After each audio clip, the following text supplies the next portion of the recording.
Bismillahirrahmanirrahim. Assalamualaikum warahmatullahi wabarakatuh. Saya Tahir Salahuddin. Di sini saya akan mempresentasikan terkait dengan studi kasus peningkatan kinerja. Di sini apa yang akan saya bawakan ada dua hal yang terkait dengan kasus-kasus peningkatan kinerja. Yang pertama di bidang eh, pegawai, kemudian yang kedua di bidang pembelajaran. Yang pertama, di bidang pegawai ini, saya ambil studi kasus terkait dengan menganalisis dan solusi peningkatan kinerja di eh, bidang kesekretariatan dan kearsipan.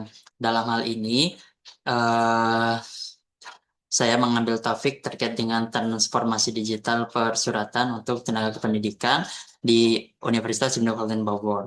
Nah, studi kasus ini untuk memenuhi subjek PMK yang ketujuh terkait dengan mata kuliah teknologi kinerja ya, digunakan melalui studi analisis kebutuhan, implementasi, dan solusi praktis yang akan diterapkan.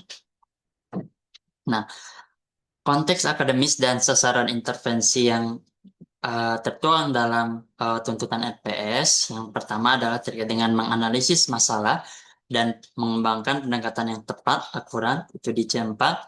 Kemudian menggunakan pendekatan secara mandiri dan terukur di A3. Dan yang ketiga, mengimplementasikan solusi fungsional dari objek studi, target audiensi kinerja, terkait dengan tenaga pendidikan di bagian kesehatan dan kearsipan di UIK Bogor, kemudian fokus proses, yaitu terkait dengan penerimaan surat di surat masuk, kemudian surat masuk juga terkait dengan tracking disposisi dan penerimaan, dan di surat keluar kita akan menginformasikan terkait dengan pelacakan dari surat dinas atau SPPD dan pemantauan disposisi ya itu juga di surat masuk. Jadi kita akan melihat fokus prosesnya seperti apa. Nah, implementasinya sendiri dimulai dari front end analysis, yaitu kita mengidentifikasi gap, mengidentifikasi gap kinerja, ya, kondisi aktual yang dialami, yaitu eh, ketika kita masih dalam eh, tahap ya sistem manual, yaitu pencatatan nomor agenda masih dalam pencatatan buku di manual secara tulisan manual menggunakan sistem pembukaan manual yang tebal begitu. Kemudian dalam melacak status surat masuk dan disposisi tidak cepat, jadi harus mengecek dalam waktu yang lama. Kemudian SPPD yang surat dinas juga kita dalam kondisi yang manual juga gitu. Kemudian ada blind spot yang terjadi yaitu alur disposisi terputus. Jadi tidak terlacak siapa yang melakukan disposisi, siapa yang memasukkan identitas disposisi tersebut, yang memegang atau yang memproses surat. Nah, dari front analysis tersebut, kondisi ideal yang diharapkan yaitu diterapkannya implementasi dari surat yang telah dikembangkan, yaitu surat .wika.online, di mana dilakukan pemantauan real time berbasis digital, dashboard, kemudian ada notifikasi instan proaktif ke ekosistem pengguna, kemudian ada pelacakan disposisi, surat masuk dan surat keluar, ya, penerimaan, tracking, dan end-to-end tracking, sehingga terjadi 100% transparansi, dimulai dari nomor agenda, kemudian proses persuratan surat masuk, disposisi, dan juga di surat keluar, dan penerimaannya begitu. Nah, kemudian evaluasi dari sectionnya dari rasionalisasi teknologi ya, yang diterapkan yaitu pertama di sini kita ada uh, staf ya yang melakukan keseharian tugas dalam persuratan. Jadi staf itu melakukan antarmuka web ya, yang familiar untuk staf kearsipan ya. Kemudian meminimalisir kurva pembelajaran. Jadi eh, sistem ini bisa meminimalisir terjadi misalnya ada apa dualisme pandangan. Jadi dengan sistem ini kita bisa menstandarisasi dari antarmukanya. Kemudian yang kedua, ease of use, yaitu akses terpusat, single pane of glass, jadi untuk semua kebutuhan administrasi dari mulai upload hingga tracking. Kemudian yang ketiga, cost high impact, jadi efisiensi biaya yang tinggi ya. Jadi sistem ini selain memanfaatkan web ya, juga memanfaatkan jika kebutuhan nanti tidak ada kebutuhan hosting, jadi kita bisa mengintegrasikan PC server lokal karena menggunakan PHP natif dan juga Cloudflare Tunnel, menghindari biaya langganan dalam hosting yang mahal gitu. Kemudian yang keempat, organizational issues, jadi mengakomodasi kebijakan keamanan institusi, jadi arsip fisik tetap ada, ya. Kemudian arsip digital juga tersinkronisasi secara digital. Nah, nanti arsitektur yang digunakan adalah eh, jadi kita mempunyai PC server lokal ya, atau juga nanti bisa melalui web ya, berjalan di jaringan lokal ya, mengelola logik aplikasi, kemudian antar web dan form authentication yang super cepat. Nanti Cloud Virtual ini bertugas untuk menginstal server lokal ke internet secara aman tanpa IP publik. Ya, jadi nanti user misalnya staf ingin mengakses surat, jadi bisa diakses di mana saja melalui laptop, komputer dan sebagainya. Ketika kita menggunakan Cloudflare Tunnel, asal server tetap berjalan di PC yang tetap berjalan. Kemudian mengupload filenya itu ya, mengupload file bukti ketika kita sudah melakukan uh, ter- apa Sunatan itu menggunakan Google Apps Script ya, jadi bertindak sebagai jembatan eksekusi aman. Kemudian menggunakan berangkas cloud Google Drive Storage, jadi aman dalam bukti dokumen yang diunggah dan diamankan gitu. Nah, nanti alurnya adalah untuk peningkatan kinerja di Persaudaraan adalah transformasi workflow. Jadi ekosistem di dalam aplikasi manajemen surat ini yang pertama kita mengambil nomor ya. Jadi mengambil nomor biasanya untuk mengenerate nomor agenda otomatis beserta token keamanan yang ini. Kemudian yang kedua adalah verifikasi. Jadi validasi integritas dan hak akses ketat secara mandiri oleh sistem. Kemudian yang ketiga, ketika surat keluar itu sudah diketik, kemudian sudah ditanda tangan ya oleh pimpinan, maka file tersebut diupload, file diunggah dan di eh, tersinkronisasi dengan folder yang spesifik di Google Drive dari segi penyimpanannya. Kemudian notifikasi status berubah, kita bisa eh, mengubah status file tersebut menjadi rahasia ataupun publik ya, tergantung kebutuhan dari unit yang setelah membuat surat tersebut, apakah ingin dirahasiakan atau di publik gitu. Kemudian yang kelima ada audit trail, jadi rekam jejak permanen, jadi siapa pengunggah, kemudian waktu dan versi dokumen juga bisa terlihat. Nah, untuk fitur intervensi utama monitoring dan notifikasi, jadi nanti ini surat masuk ya, nanti eh, bagi yang ingin memasukkan surat masuk ya, itu mempunyai akun, kemudian memasukkan surat masuk, juga termasuk SPPD ya. Jadi mengajukan surat SPPD juga melalui notifikasi yang bisa kita update ya real time-nya begitu. Jadi notifikasi pintar yang pertama ya melalui kode OTP, kemudian yang kedua itu monitoring. Jadi tim kesulitan bisa melihat monitoringnya di WhatsApp group ya, ada surat pengajuan yang masuk itu real time waktunya siapa yang diajukan suratnya gitu. Nah, kemudian melalui tracking disposisi di cek surat ketika.online. Jadi pegawai dapat melihat secara pasti tertrack siapa yang menerima dan memproses dokumen setelah disposisi diturunkan. Ya, jadi setelah disposisi diturunkan nanti langsung didistribusi kepada yang menerima disposisi, mengalihkan proses tebak-tebakan dari beberapa ekspedisi manual. Nah, selanjutnya dari evaluasi LORI, jadi sistem portal ya, sistem portal pelatihan ini. Jadi selain sistem persuratan, kita menyediakan platform pembelajaran untuk standarisasi, baik dari kualitas isi, konten quality, kemudian penyelarasan tujuan, goal alignment ya. Dari kualitas isi, kita memiliki aspek digital dan panduan yang mudah dipahami melalui gamifikasi dan di berbagai tingkat literasi digital. Kemudian ini sangat baik kualitas isinya. Kemudian dari goal alignment-nya, penyelarasan tujuan itu sangat baik. Jadi materi pelatihan berkorelasi langsung dengan peningkatan efisiensi tugas harian kesekretariatan. Kemudian yang ketiga, desain presentasi, presentasi desain itu sangat baik. UX dengan kontras tinggi, ya, memanfaatkan tema dark mode sehingga terbukti mengurangi strain pada pegawai. Kemudian yang keempat adalah aksesibilitas ya, accessibility juga sangat baik. Jadi aplikasi sangat ringan, dapat diakses lancar dari PC server, arsip maupun smartphone pribadi tanpa hambatan. Jadi bisa multi platform ya, bisa multi device baik dari komputer, handphone dan sebagainya.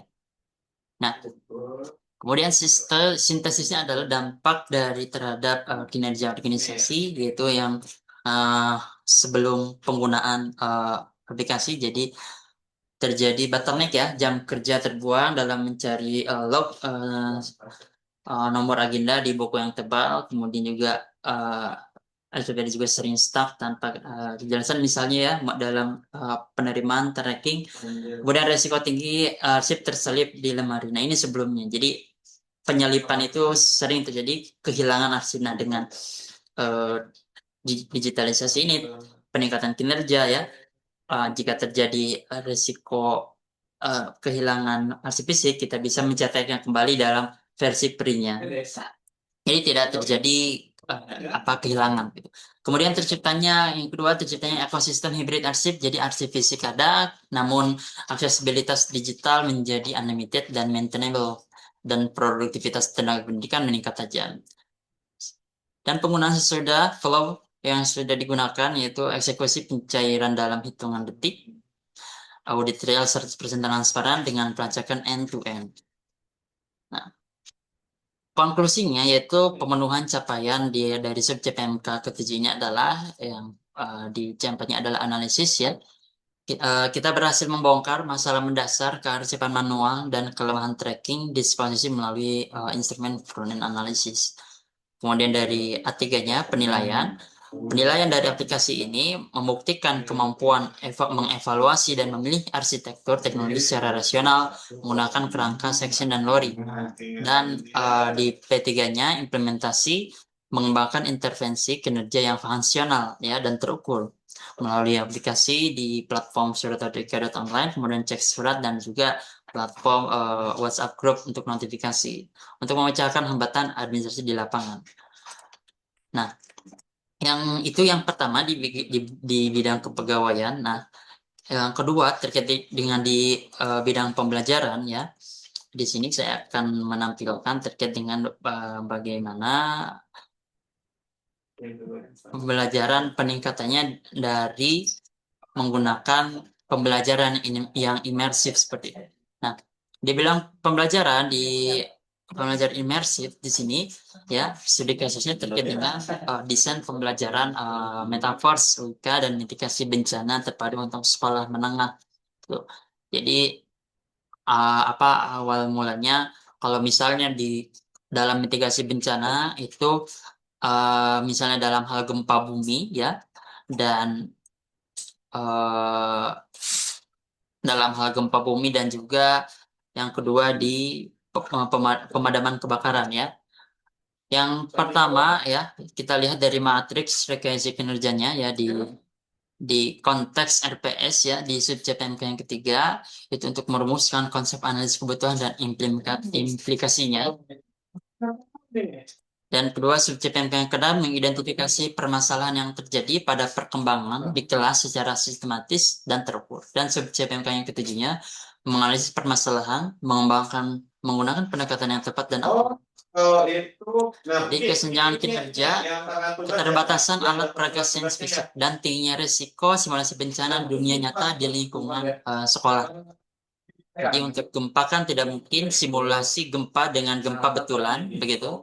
dan juga di pemadaman kebakaran tidak mungkin simulasinya melalui kebakaran asli begitu. Dan juga alat aparnya yang berat, ya. Dan intervensi solusi yang diterapkan itu pengembangan, ya, kembaran digital twin, metaverse begitu untuk pembelajaran eksperiensial, ya, yang aman, terukur, dan mandiri. Di sini dari analisis pendahuluan kita melakukan uh, ya, sharing, ya, apa yang dari tingkat persetujuan, ya, dari tingkat kesulitan materi sains, kemudian tingkat persetujuan dalam pembelajaran metaverse, dan juga pernyataan terkait dengan pembelajaran metaverse itu sendiri. Nah, materi yang paling dibutuhkan ternyata di sini ada beberapa, ya, dan validasi masalah, ya, validasi dari kondisi lapangan dengan kebutuhan. Oh itu yang 135 itu udah semuanya ikut. Yang pertama metode konvensional, ya, metode konvensional yang yang terjadi. Jadi untuk visualisasi statis untuk konsep mikroskopik kimia biologi, ya. Kemudian simulasi bencana sebatas teori, jadi minim retensi juga terhadap memori otot, ya, muscle memory. Dan kebutuhan yang teridentifikasinya adalah membutuhkan visualisasi spasial 3D untuk materi eksakta. Dan yang kedua, dalam hal memerlukan simulasi kritis mitigasi gempa bumi yang repetitif dan aman tanpa risiko cedera fisik. Nah, untuk pembelajaran tadi yang di lingkungan SMA, transformasi kurikulum sains ke lingkungan virtual, pembelajaran ini di kimia, kemudian fisika, dan biologi. Di kimia, di sini kebutuhannya untuk bab 1, struktur atom dan sistem periodik unsur, untuk mengeksplorasi partikel subatomik interaktif secara mikroskopis. Dan untuk materi fisikanya, di bab 3, terkait dengan dinamika gerak partikel, uh, memahami manipulasi variabel massa dan gaya dalam ruang gravitasi buatan. Dan untuk materi yang biologi itu yang bab 4, ya, transport dan pertukaran zat pada manusia. Jadi kita akan melihat dalam sistem peredaran manusia. Nah, ini bagaimana cara kinerjanya, ya, user untuk melihat dalam cardboard, ya, cardboard nanti di aplikasi kemudian itu diberikan cardboard melalui handphone untuk melihat aplikasinya secara langsung.